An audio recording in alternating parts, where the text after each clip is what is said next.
क्या गाजा युद्ध में पूरी तरह से तुर्की भी कूद पड़ा है? यह सवाल इसलिए उठ रहा है क्योंकि गाजा के अल मवासी में जब से हमास के तीन टॉप कमांडर्स को इजरायली सेना ने मार गिराया, खात्मा उनका किया, उसके बाद से ही तुर्की के राष्ट्रपति ने इजरायल को धमकी देते हुए कहा कि तुर्की इजरायल से नरसंहार का बदला लेकर ही रहेगा। इजरायल पर क्या होने वाला है, इसकी प्लानिंग बहुत ज्यादा खतरनाक बताई जा रही है। इस रिपोर्ट के जरिए आप देखिए।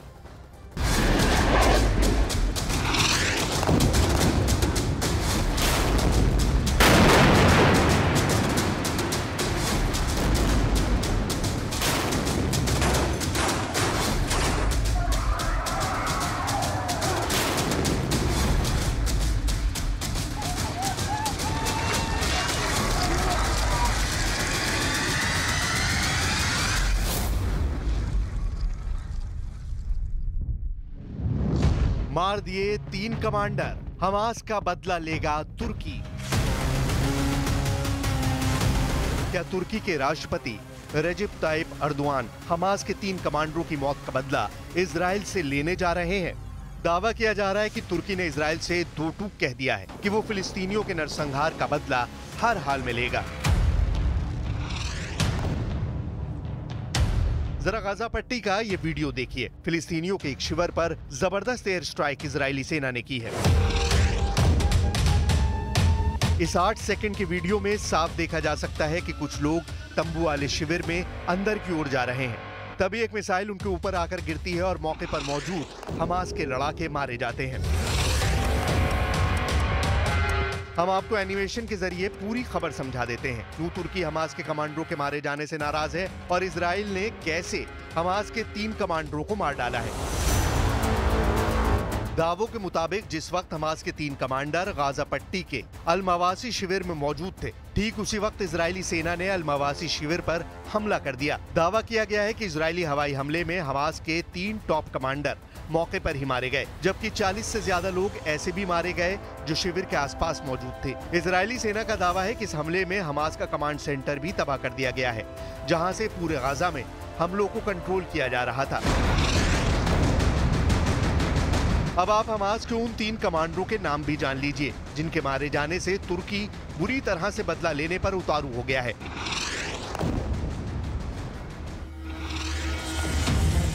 इजरायली सेना के दावों के मुताबिक दक्षिणी गजा के रफा में हमास के तेल अल सुल्तान बटालियन के कमांडर महमूद हमदान और उनके साथी मारे गए हैं। पिछले 48 घंटे में इजरायली सेना के हमले में गजा पट्टी में 67 से ज्यादा लोग मारे गए हैं, जिनमें लगभग 1 दर्जन के करीब हमास लड़ाके और उनके कमांडर मारे गए हैं। सबसे ताजा हमले में इजराइल ने 27 फिलिस्तीनियों को मार डाला है। खान यूनुस की एक इमारत में 13 लोग मारे गए हैं। इजरायली हमलों से सुरक्षित माने जाने वाले अल मवासी कैंप में इजराइल सेना ने सबसे भीषण हमले किए हैं। दावा किया गया है कि इजरायली सेना के इस हमले में हमास की हवाई इकाई के प्रमुख समर इस्माइल कादर अबू द्वक्का, हमास के सैन्य खुफिया मुख्यालय के प्रमुख ओसामा ताबिश और हमास के एक टॉप कमांडर ऐमान मबो को मार दिया गया है।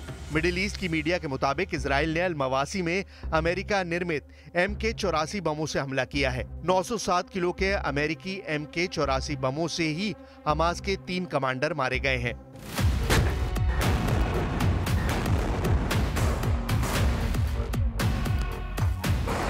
इजराइल गजा की तरह ही अपने लड़ाकू विमान, मिसाइल, टैंक और बख्तरबंद वाहनों से पूरे वेस्ट बैंक में जबरदस्त हमले कर रहा है। इधर तुर्की शुरू से ही इजराइल को चेतावनी दे रहा है कि वेस्ट बैंक को गजा बनाने की जरा भी भूल मत करना, वरना तुर्की चुप नहीं बैठेगा। कुछ रिपोर्ट्स में दावा किया गया है कि तुर्की के हजारों सैनिक, टैंक, तोप और लड़ाकू विमान जंगी तैयारी करने लगे हैं। अब ऐसे में सवाल उठता है कि क्या तुर्की सैन्य तौर पर इतना ताकतवर है कि तुर्की के इस्तांबुल से इजराइल की राजधानी तेल अवीव पर हमला किया जा सके? तुर्की के राष्ट्रपति ने मिस्र के साथ मिलकर एक ऐसा बयान दिया है जिसने इजराइल और अमेरिका के होश उड़ा दिए हैं। veya ilaç bulamadığı için ölen her masumun sorumlusu İsrail ve destekçileridir. Ve yakın dostluk bağlarına sahibiz. Birçok meselede benzer tutum ve hedeflere sahip olduğumuz Mısır'la istişarelerimizi güçlendirme noktasında kararlıyız. והעקרונות הללו, אני חוזר ואומר, תואמים את מתווה ה-27 במאי שזכה לתמיכה אמריקנית. אני מבקש שוב להדגיש שהחמאס עד לרגע זה דבק בסרבנותו, הוא אפילו לא שלח נציג לשיחות בדוחה. ולכן את הלחץ צריך להפנות לחמאס ולסינואר ולא לממשלת ישראל. तुर्की के राष्ट्रपति रेजिप type Erdogan का ये बयान कई मायनों में हैरान करने वाला है। अभी तक नेटो देश तुर्की को लगता था कि अमेरिका इजरायली हमलों को रोकने के लिए कुछ न कुछ जरूर करेगा, लेकिन अमेरिका ने उस वक्त अपना असली चेहरा तुर्की को दिखा दिया जब अमेरिकी राष्ट्रपति जो बाइडेन ने दो टूक कह दिया। वेस्ट बैंक में इजरायली हमले में मारी गई तुर्की अमेरिकी महिला आयसेनूर अगजी ईगी की मौत महज एक इत्तेफाक है, वो गलती से हमले की जद में आ गई। यानी अमेरिका और तुर्की की दोहरी नागरिकता रखने वाली महिला अगजी ईगी की मौत पर राष्ट्रपति बाइडेन ने इजराइल को ही क्लीन चिट दे दी। What's your reaction, sir, to the killing of the Israeli admission that they probably killed the Turkish activist in the West Bank? Finding more detail, apparently it was an accident, ricocheted off the ground, and it got hit by accident. But I'm working that out now. 6 सितंबर को मारी गई अमेरिकी तुर्की महिला आयसेनूर अगजी ईगी को 6 सितंबर को उस वक्त Israeli सेना ने सिर में गोली मार दी थी, जिस वक्त वो फिलिस्तीनियों के पक्ष में प्रदर्शन कर रही थी।